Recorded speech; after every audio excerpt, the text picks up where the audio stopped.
Исәнмесез. Біздің студияда қонақта Пермь өлкәсе татарларының жетекшісі Сәлим Назин. Сәлим әфәнде, соңғы елларда туған төбәкне өйрәнү хәрәкәте башланды. Без құрылтайлар үткәрәбез, форумнар менә инде апрель айында тагы булачак.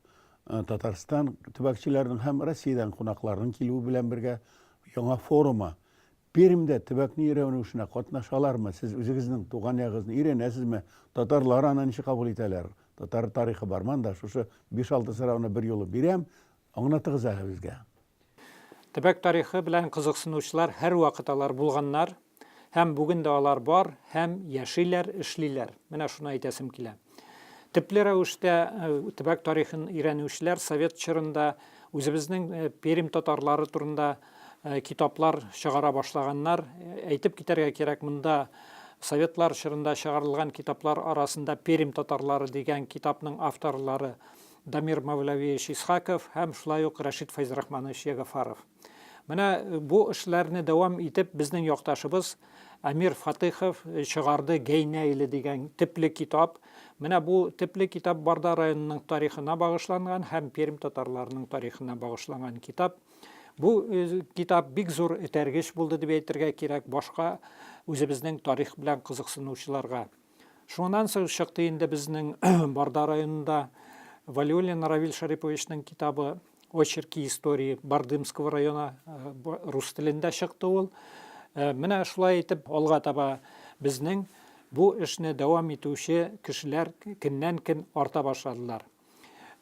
Безнең Пермь краеның тарихын өйрәнгәндә үзенчәлекләр бар. Барда районы үзе ул бик уешкан рәвештә яшәгәнлектән, анда бүгенге көндә 25 меңгә якын татар һәм башкорт халкы яшәгәнлектән, ул һәр вакыт үз тарихы белән, үзенең бүгенге көн торышы белән кызыксынып яшәүче халык белән билгеле. Һәм шунлыктан әйтәсем килә, бүгенге көндә күп кенә авылларның ел сайын дияргә кирәк, кечкенә һәм зур китаплары чыгып килә.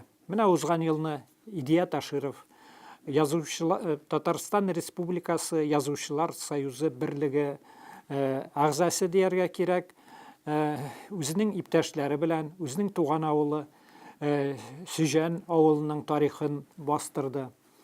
Менә безнең Пермь краенда конференцияләрдә шулай ук үтеп тора. Узган елны Арда районы Иске авыл дигән авылда Ирен һәм Сылва татарларына багышланган, аларның тарихына, килеп чыгуларына багышланган фәнни-гамәли конференция үтте. Бу фәнни-гамәли конференциядә безнең галимнәр Татарстаннан катнаштылар. Фаузия Аухади кызы Байрамова, үзебезнең якташыбыз Файзулхак әфәнде, һәм әйтәсем килә, инде менә шушындай безнең эш дәвамлы. Урыннарда бик тарих белән төпле рәвештә шөгыльләнүче яшьләр дә килеп туып үсә башладылар дип әйтәсем килә. Сәлим әфәнде, сезнең яктагылар каян килеп чыккан әле анда? Безнең Пермь татарларына кагылганда, ул аның тарихы бик тирән. Күпләр әйтәләр, без булай дип саныйбыз. Без анда килгән кешеләр түгел. Без анда гасырлар буе яшәгән халык. Һәм бу тарих сезнеке. Ул тарих. Менә бу тарих китапларын конференциядә әйткән чыгышларда төрлечә бит алар. Менә сез әйтәсез, берәүләр укытучы, икенчеләр язучы, өченчеләр журналист, дүртенчеләр тарих белгече, бишенчеләр гомумән бәлки инженер. Һәм төрлечә бит китаплар. Менә сез менә бу конференциядә без форумга җыелгач нәрсә хәл итик? Менә бу тарихчыларча булсын мол, матур итеп язучыларча булсын мол. Менә сезнең менә бу төбәкчелекнең канәгатьләндерәме шулай бик төрле чуар булуы? Менә бер уртак формага, профессионаллекка килә алабызмы? Һәм бу тарихлар ышандырырлык төпле була аламы? Безнең тарих белән кызыксынучы галимнәр бар.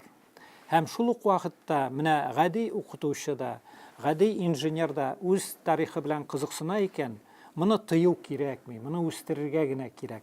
Менә минем хәзер басым ясап әйтеп китәсем килә. Менә 2013 елны Бардада безнең Татарстан Фәннәр Академиясының Галимҗан Ибраһимов исемендәге институт үз экспедициясын үткәрде. Ким Мугалимович Миннуллин үзенең хезмәткәрләре белән килеп экспедиция үткәреп, менә узган елны безнең милли мирасыбыз дигән Барда районы татарларына багышланган аерым махсус академик китап бастырылды.